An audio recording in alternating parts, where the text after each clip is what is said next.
Welcome to the Stop Overdrinking and Start Living podcast, where high-achieving, goal-oriented rebel women come to learn how to live a vibrant and fulfilling life without requiring alcohol to get through it.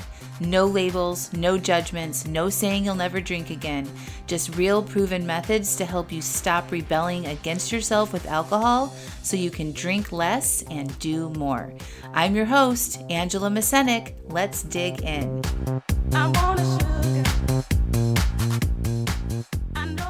Welcome to episode 132, Getting to the Root and Dry July. Hello, hello, hello. How are you? So good. Happy July. Listen, if you guys have not listened to last week's podcast episode where we had some of my clients come on and talk about spouses and their drinking habits, y'all need to go do that. After you listen to this episode, it was so good. I get so many questions about how to deal with spouses who also overdrink while the women or the other partner in the relationship wants to cut back on their own. So we talked about all the things. So go listen to that. The other thing I want to talk to you all about is Dry July. And a lot of my clients are doing Dry July. A lot of my, email followers, podcast listeners are also doing Dry July. And it's a pretty popular thing to do Dry July, Dry January, and Sober October. So a lot of people are doing that coming off the pandemic. And I want to talk to you all about Dry July in a little bit. But first, I want to talk to you about getting to the root of why we drink in the first place. And if you're listening to this podcast, I'm talking to somebody that is over drinking, not casual drinking, not just, I have a glass of wine or two at a wedding or at a special night out. I'm talking to you, the woman probably who is over drinking on the regular and doesn't like it. And so just to kind of back it up a little bit, for you, you know the definition of what that means. You might be having one glass of wine a night, but you feel very attached to that one glass of wine, and it's really hard for you to stop. And you can't imagine not doing it, and you don't like that, right? You don't like saying you're not going to drink and then drinking. Okay, so that might be over drinking for you. For the other person on the very, if we look at like a scale, on the extreme part of that over drinking identity, you might be drinking a bottle and a half or more of wine per night and then binge drinking on the weekends, right? So that for you is over drinking. For you to become somebody that only drinks a glass of wine at night would feel like a miracle, right? So you get to define what over drinking means to you, and how I define it is if you try to say you're only going to have a couple or not, and it's very difficult and you often don't follow through on that and honor that commitment, and you've been in that cycle for a really long time, you're an over drinker. Nothing to be ashamed of, right? But you get to decide what that is for you.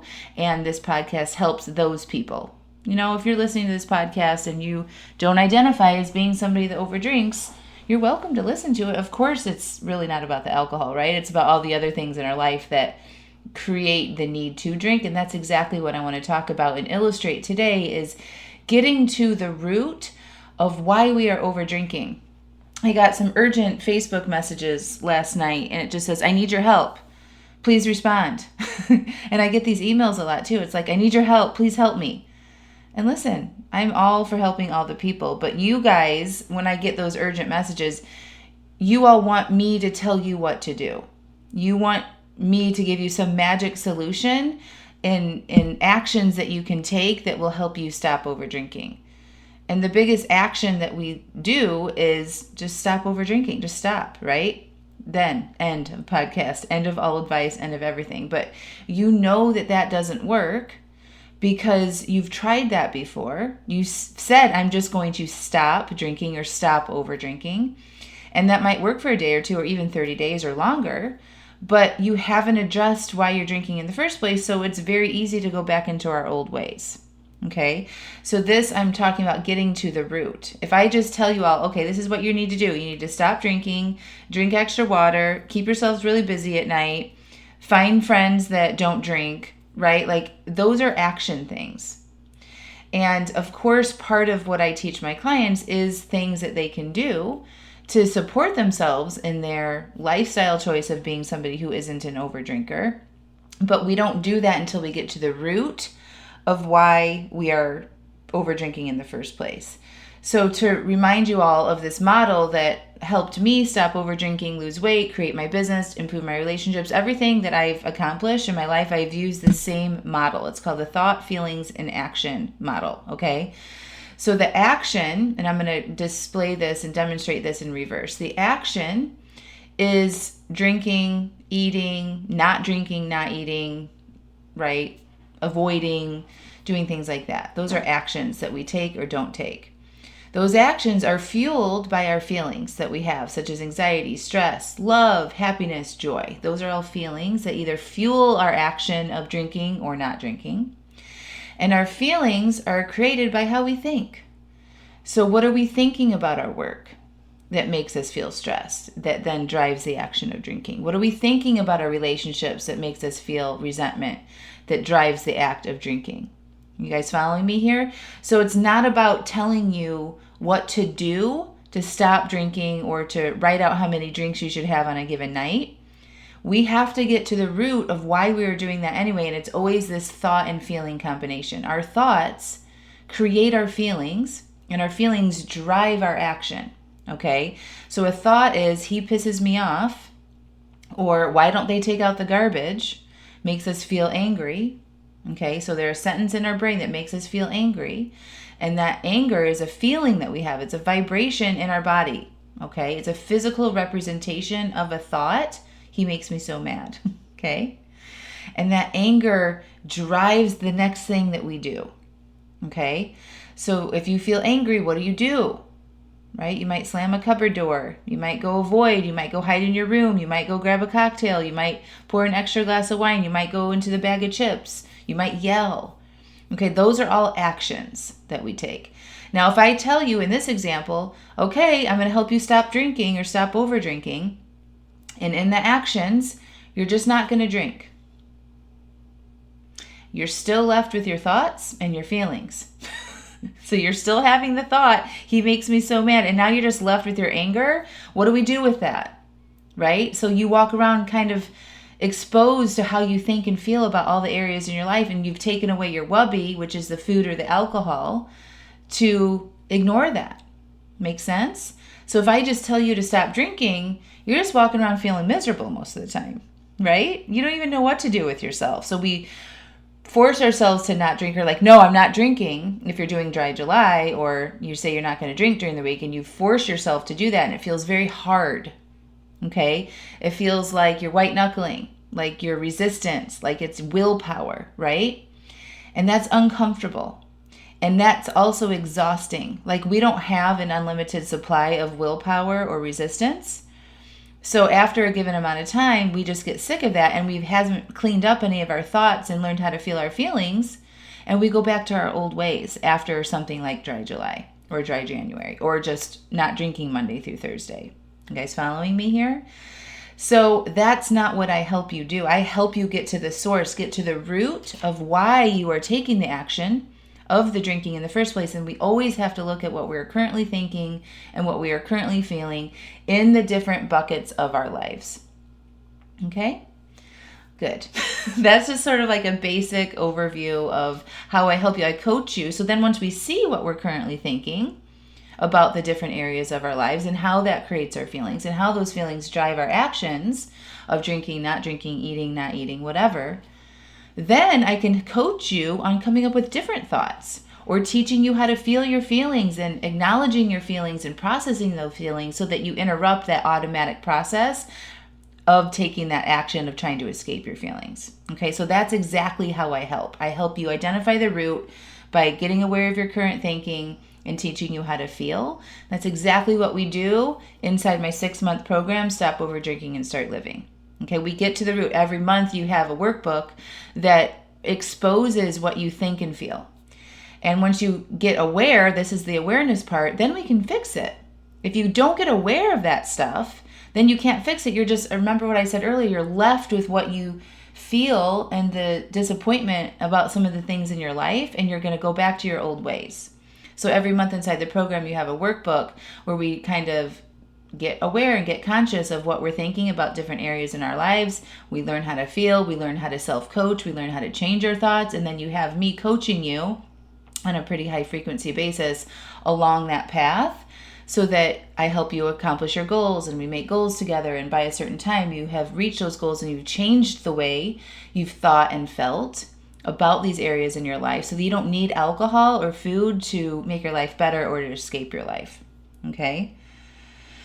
So getting back to dry July, it's like a lot of people are just like, I'm just not drinking for 30 days. And that's all they do. And then they have a pretty miserable experience, right? Or sometimes we're capable of going for long periods of time and it's just like, nope, this is just what I'm doing. And it's not terrible. It's just like, no, I made this commitment. It's not a big deal. I'm doing dry July. But I will challenge you, if you don't take the chance to get to the underlying reasons to why you're drinking, you will go back to your old ways. And this is what it looks like. I want to demonstrate this. Actually, one of my amazing clients and I are working together, and she is doing dry July, and she let me know. I'm like, okay, so whenever you have an urge to drink, all right, so let's say you've committed to doing dry July. Whenever you have an urge to drink, you want to acknowledge that you're having that urge to drink, okay? And then you want to remind yourself that you're doing dry July. Okay, and you want to process the urges. You want to open yourself up to feeling that and not pushing it away. Okay, that's the first very basic layer that you want to do. Remember your commitment to dry July and let yourself process the urge. But to go even further and to solve the root of why you are over drinking, you want to ask yourself these questions. Okay, why do I want to drink? Okay, after you give yourself 90 seconds to process that feeling and allow yourself to experience the urge, you don't want to resist it, just welcome it and just breathe through it. Nothing has gone wrong. You're having an urge to drink. Of course, because you've drinking on the regular basis in response to certain things, right? So for her, she had a change in circumstances with something with her partner, and she had thoughts about it. Okay, and she identified those thoughts. And she recognized that her thoughts were, I'm not good enough, I'm not enough, etc., etc. Okay? And that led her to feel insecure. So she gave herself a break and she recognized the root. That was part of the root to why she was having these urges to drink, right? Something had changed, and then she was having some thoughts about it, and that made her feel uncomfortable, right? And that uncomfortableness in the past would have driven her to go get a glass of wine to take that edge off, to shut down those thoughts. You guys following me here? But now that she's doing dry July and she's working with me, she is very focused on getting to the root of why she's over drinking in the first place. So she identified that with me and shared this with me. And then the next step that I had coached her on was, okay, so what were you feeling when you had those thoughts like, I'm not enough, right? And she said, I felt insecure. And then I coached her on how to feel insecure, how to feel, and insecurity is a feeling. It's an emotion that you experience in your body when you have thoughts like, I'm not good enough, right? That feels really uncomfortable. I'm sure you all have some flavor of that. Every human does, right? We have different things that trigger us to think I'm not good enough. And we feel this insecurity about ourselves. And generally when you feel insecure, it doesn't feel good. Right? And so our human behavior, the way we are programmed, is to be like, oh, that means that you're in pain. Let me motivate you to get out of that pain, to seek pleasure so that you don't die. Okay? My client didn't do that. She allowed herself to have those thoughts, took a break, said, I'm not drinking, and did something else, right? But what you guys want to do is take it to the next level. And what I coached her on was, how do we feel and process this feeling of insecurity? And what I teach you all to do is name it. First of all, these thoughts make me feel insecure. Where do I feel this in my body? Am I feeling this in the bottom of my stomach?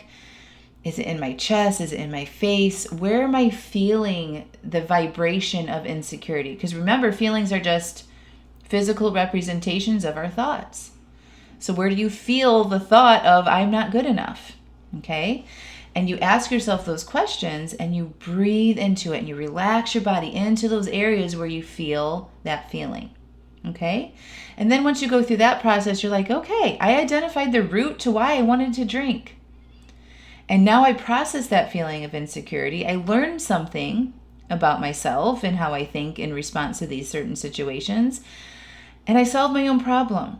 Okay, I can move forward. I can maybe choose to think that I am good enough and that circumstances just changed and it has nothing to do with me, right? And you can come up with different thoughts. Or you're just like, yeah, that I felt a little insecure and that makes sense. And I dealt with it instead of drinking. And so then you've trained your brain to go inwards and process that feeling instead of running to a glass of wine. Okay, that is the process of breaking that habit and retraining your brain that you aren't going to run to the glass of wine. Instead, we're going to process our feelings. Make sense? So when you don't give in and you don't have that drink in that moment, you're training your brain to go do something else. And your brain isn't going to deliver you those urges if there's no reward on the other side. The reward on the other side of processing the feeling of insecurity or whatever feeling it is for you is you get to feel good about yourself, right? You get to feel like, oh my gosh, I'm getting to the issue. I'm empowering myself to solve my own problems. That feels good, right? There's a reward on the other side of that. Okay, you get to hit your goals faster. If it's eating, you might not eat so much. You might lose weight, right? You get to empower yourself that you can feel any emotion, and then you'll take bigger risk. And there's, bigger risk and go out there and do bigger things in your life, which comes with a bunch of other rewards. Make sense? So that is getting to the root. So backing up and just sort of revisiting this, you have the urge to drink. You're doing dry July, or even if it's just committing to not drinking tonight. Okay, you've got the urge. You remember your commitment. I am not drinking, but don't end there. Don't resist the urge. You want to allow the urge to be present. Open yourself, breathe and process that for 90 seconds, and then ask yourself, why do I want to drink? Okay, what am I thinking? What is happening? What changed?